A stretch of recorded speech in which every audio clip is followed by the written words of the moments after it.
देखिए दुनिया में दोनों बोथ द थिंग्स काम करती हैं कि एक तरफ ग्लैमर है और एक तरफ सब्सटेंस है और बीच में बहुत कुछ हो सकता है। अगर आप कभी शंकर महादेवन जी का वीडियो देखेंगे उसमें ग्लैमर की ज़रूरत ही नहीं है। कुछ इतना सब्सटेंस भरा हुआ है। अब स्टुअर्ट कोपलैंड इतने साल से मतलब he is the drummer for police, अब तो वो 70s में है। 70s में मैंने उनका एक लाइव शो में ड्रम बजाते हुए आई कुडंट बिलीव कि ये 70 year old, he looked like 16 और 18 year old, so that's why I followed him. जैसे सैम बहादुर जैसी मूवी थी या फाइटर जैसी मूवी है, this is based on something about India. अगर इस टाइम पे कुछ ऐसा आ जाए I would be very happy to sing that. पूरे टाइटल के अंदर भारत भी यूज किया, इंडिया भी यूज किया। Is there a specific reason for that? Bharat आपकी पहचान है तो इंडिया आपका प्रयोजन, आपका पर्पस है। दोनों मिलके इसकी जो एनर्जी आती है साथ में, वो बहुत ही बड़ी चीज़ है। कोई बोले भारत, कोई बोले इंडिया, भारत ही है माता हमारी mother India. We are born in Bharat, we are born for India. Hello Vineet ji, welcome to Delhi. क्या हाल है आपके? Thank you very much for welcoming me and हाल ठीक है। बहुत बढ़िया है। बिकॉज अभी अभी एक born in Bharat, born for India, I think मैंने उल्टा बोला है या मैंने सही बोला है? सही बोला, born in Bharat born for India. हाँ, और उल्टा भी बोल दे तभी भी तब भी सही है, ठीक है ना? हाँ। तो वो रिलीज हो गया है, तो congratulations for that. Thank you so much. पहले डिटेल्स में जाने की बजाय सबसे पहली चीज मैं पूछना चाहती हूँ कि आपने इस पूरे टाइटल के अंदर भारत भी यूज किया, इंडिया भी यूज किया। Is there a specific reason for that? Yes, I think इसमें ये मतलब दोनों एक ही है। फर्स्ट ऑफ ऑल तो ये है, पर मैं इसमें एक थोड़ा सा डिफरेंस बताना चाहता था कि अगर भारत आपकी पहचान है तो इंडिया आपका प्रयोजन, आपका पर्पस है। दोनों मिलके इसकी जो एनर्जी आती है साथ में, वो बहुत ही बड़ी चीज़ है।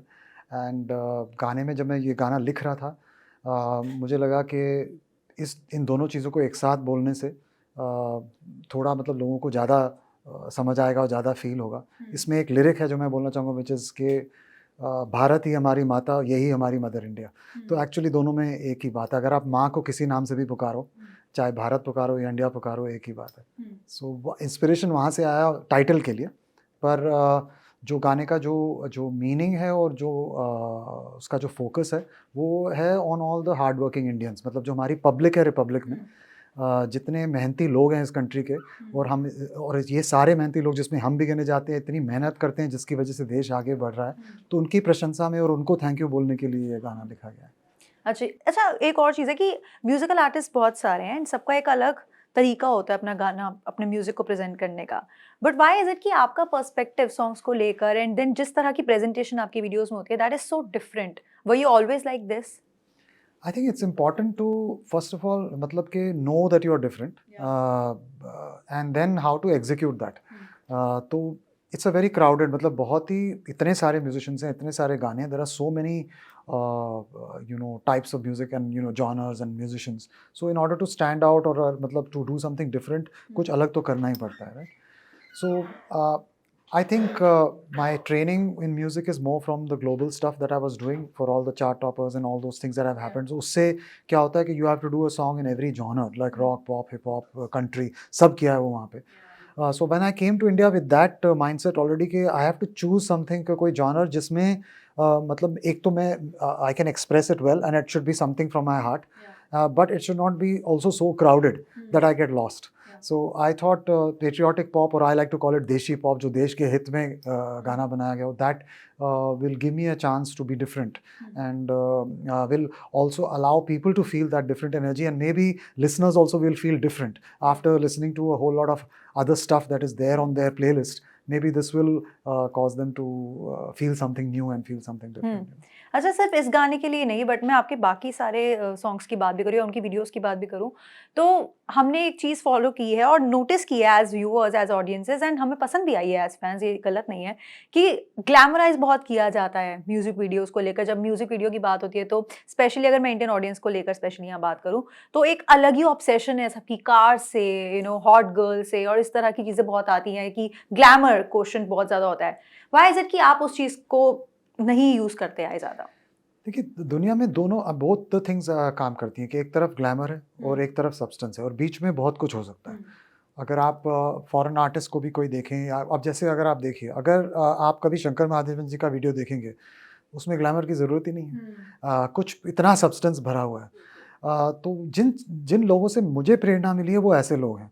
कि जो सब्सटेंस पे ध्यान दो। तो वीडियो में भी मैं इतनी कोशिश करता हूँ कि जो गाने का सेंट्रल आइडिया और जो उसके वर्ड्स हैं वो कभी फोकस से दूर ना हो, उसका हमेशा सबसे ज़्यादा लोगों पे प्रभाव पड़े। तो वो मेरे लिए बहुत ही इंपॉर्टेंट चीज़ है in the song construction, in the video construction, और के सब्सटेंस पे ही पूरा हो। अब देखिए सबकी पर्सनालिटी अलग होती है। मैं ये नहीं कह रहा कि ग्लैमर गलत चीज़ है। ग्लैमर अगर आर्टिस्ट को सूट कर रहा है और अगर उनके स्ट्रैटेजी में है तो उनको ग्लैमर करना चाहिए। मेरा फोकस और मेरे जो एजेंट्स और मेरे सब ने बोला कि आप सब्सटेंस पे फोकस करो, वर्ड्स पे फोकस करो, इमोशंस पे फोकस करो। सो फिर मैं उसी पे कर रहा हूँ क्योंकि मेरे लिए वो ज़्यादा आसान है और ज़्यादा इम्पोर्टेंट है। आई थिंक बहुत सारे फॉलोअर्स जो आपके हैं उनको शायद ये बात नहीं पता होगी, बट गूगल पर है तो देख लेना, चेक कर लेना, कोई बात नहीं, कंफर्म कर लेना। You are the cofounder as well as the CEO of radio one. तो एक बहुत ही अच्छा एस्टैब्लिश्ड करियर था, लाइन थी। आपने उसी के साथ म्यूजिक को कंटिन्यू करने का क्यों नहीं सोचा, उसी के साथ शुरुआत करने का क्यों नहीं सोचा? Why did you step down? So I have been working many many years in the corporate side, तो वो था। एंड 2007 में मैंने ये बिज़नेस को फाउंडर हूँ रेडियो वन का। 12-13 साल वो बिज़नेस चलाया। वो बिज़नेस भी इसलिए किया था, मेरे दिल की बात तो ये थी कि वो मुझे एक मौका दे रहा था to come close to music, because otherwise I was in completely unrelated fields. तो रेडियो में आने के बाद मैंने बहुत कुछ सीखा है म्यूज़िक इंडस्ट्री और म्यूज़िक ट्रेड के बारे में, नॉट ओनली इंडिया के बारे में बट कितने वर्ल्ड में मेरे सारे फ्रेंड्स हैं रेडियो इंडस्ट्री में जो काम करते हैं कि कैसे। तो मुझे लगा कि ये एक ट्रेनिंग मिल गई है मुझे बिज़नेस और ट्रेड की। अगर आप बिज़नेस और ट्रेड को समझ जाओ तो आपकी क्रिएटिविटी फिर थोड़ी ज़्यादा फोकस हो जाती है। आपको पता चलता है कि अगर गाना ऐसे बनाओ या ऐसे बनाओ तो ऐसे चलेगा। तो मैं कहता हूँ कि ये जो मेरा रेडियो का था, जो भी टाइम पीरियड था, ये मेरे लिए एक लर्निंग था। और उसकी वजह से, और 12-13 साल बाद हमें उस बिज़नेस के लिए बहुत ही अच्छा ऑफ़र मिला from a very big media group, तो हमने उनको बेच दिया 2018-19 में। तो पहली बार लाइफ़ में मैं फ्री था कि मैं कुछ भी कर सकता हूँ। तो उस टाइम पे मैंने म्यूज़िक चुना और मैंने कहा चलो अब टाइम है दिल की बातें सुनने का, दिमाग की बातें बहुत सुन ली। So that's when I came into. अच्छा, एक और चीज़ होती है, एक होता है कि दादा परदादा सिंगर्स रहे हैं और एक लेगेसी चलती आती है, एंड मुझे लगता है कहीं न कहीं एंट्री तो आपकी ईज़ी होती है, सस्टेन करना दैट्स अ डिफरेंट स्टोरी, उसकी बात नहीं करते हैं।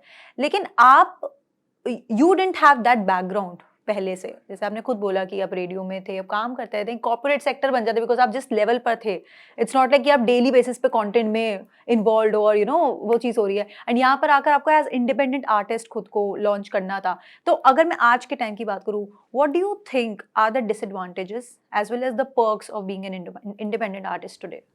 Okay, I'll start with the perks because I Yeah. always start with positive things first.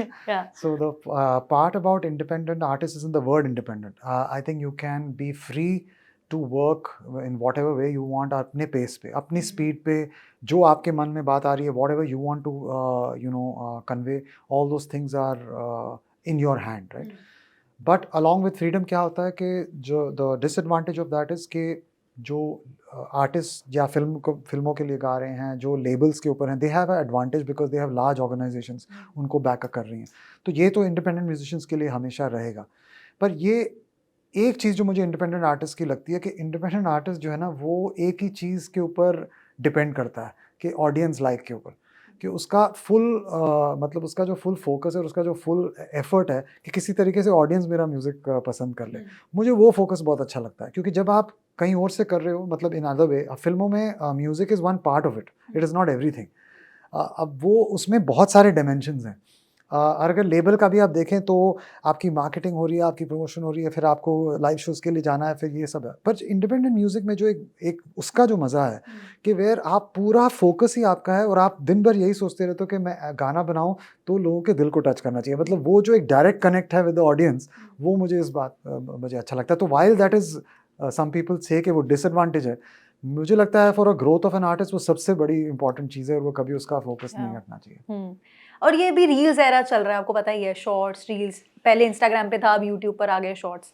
तो आपको लगता है कहीं ना कहीं इन सब चीज़ों से इजी हो रहा है इंडिपेंडेंट आर्टिस्ट को खोजना हम लोगों के लिए? यस, बहुत ईजी हो रहा है क्योंकि सोशल मीडिया एक्चुअली एक मार्केट प्लेस है। इट इज़ नॉट जस्ट के सोशल है, एक्चुअली बहुत बड़ा मार्केट प्लेस है। मतलब जहाँ पे कोई अगर रेस्टोरेंट है तो वो अपनी डिशेस दिखा रहा है, कोई अगर कपड़े बना रहा है तो वो अपने कपड़े दिखा रहा है, डिज़ाइंस दिखा रहा है। तो म्यूजिशियंस के लिए भी ये शोकेसिंग के लिए बहुत इंपॉर्टेंट अपॉर्चुनिटी है। और जैसे आप कभी किसी रेस्टोरेंट्स में जाओ तो आपको पहले मेज़े जिसको बोलते हैं, तो कोई भी डिश मेन्यू की जगह वो थोड़े-थोड़े क्वांटिटीज़ में एक बोल में आप पहले टेस्ट कर सकते हो। तो मेरे हिसाब से इंस्टाग्राम रील ऐसी चीज़ है कि 30 सेकंड्स का आप टेस्ट ले लो, अगर आपको पसंद आए तो then you can go and listen to the full song. और आजकल क्योंकि अटेंशन स्पैन्स भी इतने कम है, तो मुझे लगता है Instagram reel is a very important thing कि लोगों को क्विकली पता चल जाता है, अच्छा do I like this, do I not like this, and then I can look for it later. आपको रिसेंटली कोई कोई कंटेंट क्रिएटर मिला है इंस्टाग्राम पे, नॉट मिला है in that sense like proper मिला है, जस्ट जिसको आपने डिस्कवर ही इंस्टाग्राम पे, फिर आपको लगा यार इसका काम बहुत बढ़िया है, I need to follow this person? See, I follow a lot of you know, even मतलब मैं लाइव परफॉर्म नहीं कर रहा, पर मैं किसी की भी लाइव परफॉर्मेंस देखता हूँ ना म्यूजिक की, जैसे कोई भी ग्लोबल आर्टिस्ट हो या कोई, मैं फट से उनको फॉलो करता हूँ, बिकॉज आई फील कि कई लोगों की एक एनर्जी होती है लाइव की जो बिल्कुल मैजिकल होती है, मतलब इतना जादू होता है कि दे कैन, और हमेशा उस चीज़ को मैं ऑब्जर्व करके लर्न करता हूँ कि ये how to get that magic. So I have succeeded in some earlier time, जब मैं पहले मतलब I was able to perform live.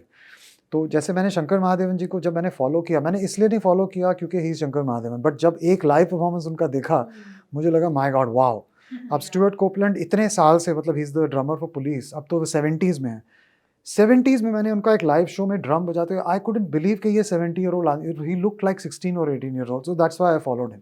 So I follow somebody के जब उनकी जो लाइव और रियल एनर्जी नज़र आए, फिर मुझे बहुत ही वो अच्छा लगता है कि ये I feel like following those people, you know. Even some stand up comedians, उनकी लाइव एनर्जी इतनी अलग है, मतलब कभी उनको आप देखो तो जब वो एक स्टेज पे जाते हैं तो एकदम बदल जाते हैं।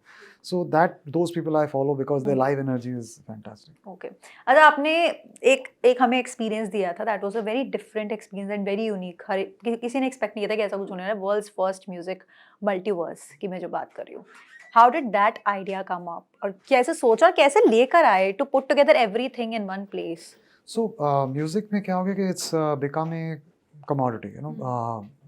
Every day so many releases, and really listener is not paying any price for the music.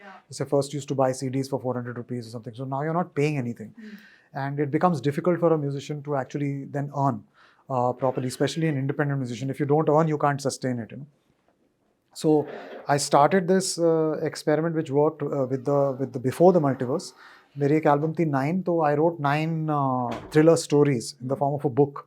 And at the end of each story, there was a QR code and you could listen to the song. So the book sold a lot of copies on Amazon. So I was able to make an additional revenue stream out of that and get new people who were readers. I didn't know that they can be also listeners.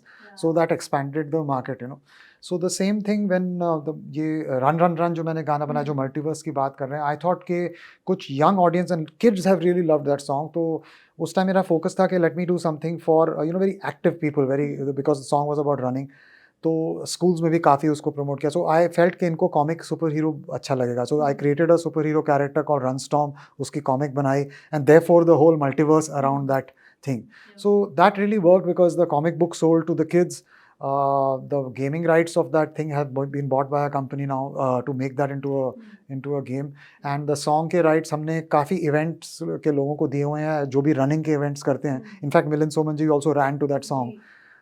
So he put it as an Instagram reel. तो वो है कि you have to do multiple things now. एक चीज़ कर, but एक गाना release कर दिया और आप वेट कर रहे हो कि कुछ मैजिक होगा, it's not like that. You have to do multiple things. तो इस गाने में भी अभी आप पहले जिनको ये बता रहा हूँ मैं, इस गाने में born in Bharat and born for India में हमने एक ऑनलाइन स्टोर भी क्रिएट किया है which is called born-in-bharat.today, BIB.today। उसमें you can buy all kinds of things to increase your Bharat energy, मतलब clothes and things like that, जिसमें बॉर्न इन भारत का लोगो है कि whenever you are going somewhere for a cricket match और going somewhere to cheer India, कोई भी आपके school में फंक्शन हो रहा है, you can wear these things and there are more than 41 products available for people to do. तो वो पेट्रियोटिक थीम को लेकर ये चीज़ है। हाँ, मतलब एक प्राइड की बात होती है। Yeah. जब ब्रूस स्प्रिंगस्टीन ने गाना बनाया था बॉर्न इन द यूएसए, तो सब लिवाइस जीन्स पे एक अमेरिकन फ्लैग यहाँ पे हिप पॉकेट पे आ गया था, क्योंकि हर कंट्री को अपनी कंट्री के बारे में एक प्राइड है। मैं कह रहा हूँ क्यों नहीं, why should people not wear our Bharat or our India on their clothes in a very fashionable way also? Why should they not wear, and they should feel that pride, common pride, the collective pride. So अच्छा, with that we have launched the, so जैसे पहले multiverse किया था फिर book की थी, अब इस time we have launched an online store Yeah. along with the song. तो मतलब कुछ ना कुछ क्रिएटिव दिमाग चल रहा है, यहाँ ये करेंगे वहाँ ये करेंगे, अब कुछ ना क्या कुछ करें, करते रहेंगे। वो हार्वर्ड बिजनेस स्कूल से कुछ ना कुछ दिमाग में चीज़ें बैठी हुई हैं कि अलग अलग चीज़ें करो, डिफरेंट चीज़ें करो। तो मैंने एक लाइन पढ़ी थी which has always stuck with me, मेरे एक प्रोफेसर ने बोली थी, वो बोला था don't just do different things, do different things differently. So that's what I am trying to do. Very interesting. अच्छा, वन लास्ट क्वेश्चन, बॉलीवुड में फुल फ्लेजेड जाने का सोचा नहीं, या इस तरह का अभी तक कुछ काम आया नहीं जो आपको एक्साइट किया हो? देखिए अभी ये मेरा सेकंड सॉन्ग ही है इन द हिंदी लैंग्वेज, और अभी मैं ये जो पेट्रियाटिक पॉप जिसको अब हम कह रहे हैं, इट्स समथिंग दैट जो मुझे बहुत ही अच्छा लग रहा है। मुझे लगता है अभी इस पे मुझे थोड़ी देर फोकस करना चाहिए, क्योंकि अभी 2 सॉन्ग्स ही हुए हैं, एटलीस्ट फॉर अ ईयर मोर मुझे इस थीम पे, और अलग अलग, जैसे मैंने फर्स्ट गाना जो इसरो पे किया था that was more a reggae style, this is more electro pop. अगला गाना मैं कुछ ट्रैवल पे करना चाहता हूँ, about travelling in India, but in a very laid back, कोई गिटार पकड़ के ट्रक में बैठ के पूरे इंडिया घूम रहे हो आप, so I will keep changing the genre of music and this. अब रहा बॉलीवुड, आई थिंक अगर कुछ इस टाइम पे कोई ऐसा गाना आए जो मेरे इस फैसेट के साथ एक सब के साथ जुड़ सकता है, जैसे सैम बहादुर जैसी मूवी थी या फाइटर जैसी मूवी है, जिस is based on something about India, अगर इस टाइम पे कुछ ऐसा आ जाए, I be very happy to sing that. But मैं एक्टिवली इस चीज़ को अभी रियली परस्यू नहीं कर रहा, क्योंकि इंडिपेंडेंट म्यूजिक का आई थिंक ऑल्सो मुझे इतना एक्सपीरियंस नहीं है to sing for situation based things, क्योंकि फिल्म जो होती है वो एक सिचुएशन बेस्ड थिंग है, और मेरे म्यूजिक में मैं सिचुएशन अपनी चुन सकता हूँ, आई डोंट नीड टू, वो फ्रीडम है। और इंडिपेंडेंट म्यूजिशियंस चाहे वो ग्लोबल हों या इंडियन, हम इनके साथ रह के ना एक अंदर से एक बात है कि हमें प्ले बैक नहीं करना, प्ले फ्रंट करना है। तो हमें हमारी अपनी पर्सनालिटी हो, हमारी अपनी आवाज़ हो, और लिसनर को डायरेक्टली वो चीज़ पसंद आए। मैं ये नहीं कहता कि जो हीरोज़ कर रहे हैं वो एक इंडस्ट्री का नॉर्म है, वो ठीक है, बट वो सबके लिए नहीं है। तो प्ले बैक नहीं करना, प्ले Play फ्रंट front करना करना है। तो इसी बात पे 2 लाइंस आप सुना दीजिए हमें। इसी की सुना देते हैं, born for Bharat and born in India. I am right? कोई बोले भारत, कोई बोले इंडिया, भारत ही है माता हमारी mother India, we are born in Bharat, we are born for India. Thank you very much, Thank it you. Was pleasure chatting with you, Thank you so and इसी much, तरह so much. से कुछ अलग करते रहिए, और out Thank of you the so box creativity, जैसे मैंने शुरुआत में बोला कि कुछ अलग बनाते आ रहे हैं, तो वैसे ही बनाते रहिए। That's a great thing. Thank you so much. Thank you for Thank you your so much time. for having me. Thank you.